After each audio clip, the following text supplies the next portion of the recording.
Indonesia ke-104 tahun 2019. Seperti yang saya berlokasi di Samudera Tengah.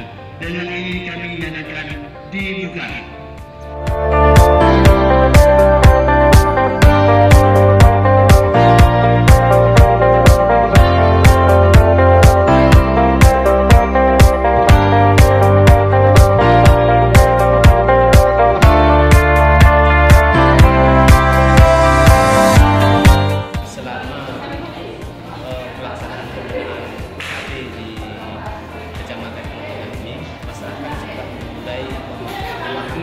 Dan menyadari apa pentingnya KB itu bagi mereka.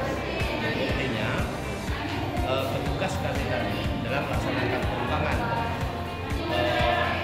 sistem pembinaan tentang KB itu di desa-desa, ya, itu semakin banyak antusias masyarakat.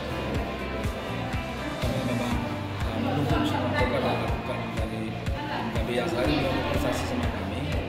Jadi selalu ada di dalam di sini memberi support semangat tugasnya dan kami baik ke lapangan ataupun ada pemerintah yang lain bergerak selalu dengan sering komunikasi dan makanya dengan tugas yang dilakukan di dalam juga dari kebijakannya, insya Allah kami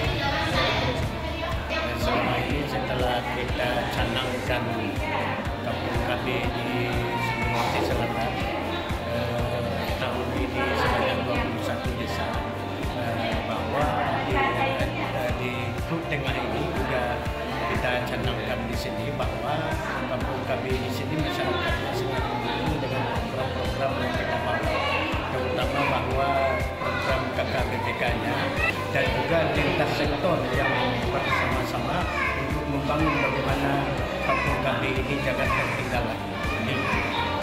Jadi insya Allah ke depan ini kami sudah berupaya juga dengan kepala dinas kesehatan, ya Pak ya, dan kepala kesehatan untuk bisa memberikan bantuan berupa alat transportasi ini lah, supaya kami juga petugas ini lancar ke sana, tidak menunggu kapan kita bisa menggunakan transportasi masyarakat. Ini harapan kami. Kalau memang mungkin ada dari pihak-pihak manapun, kami tetap mengharapkan bantuannya.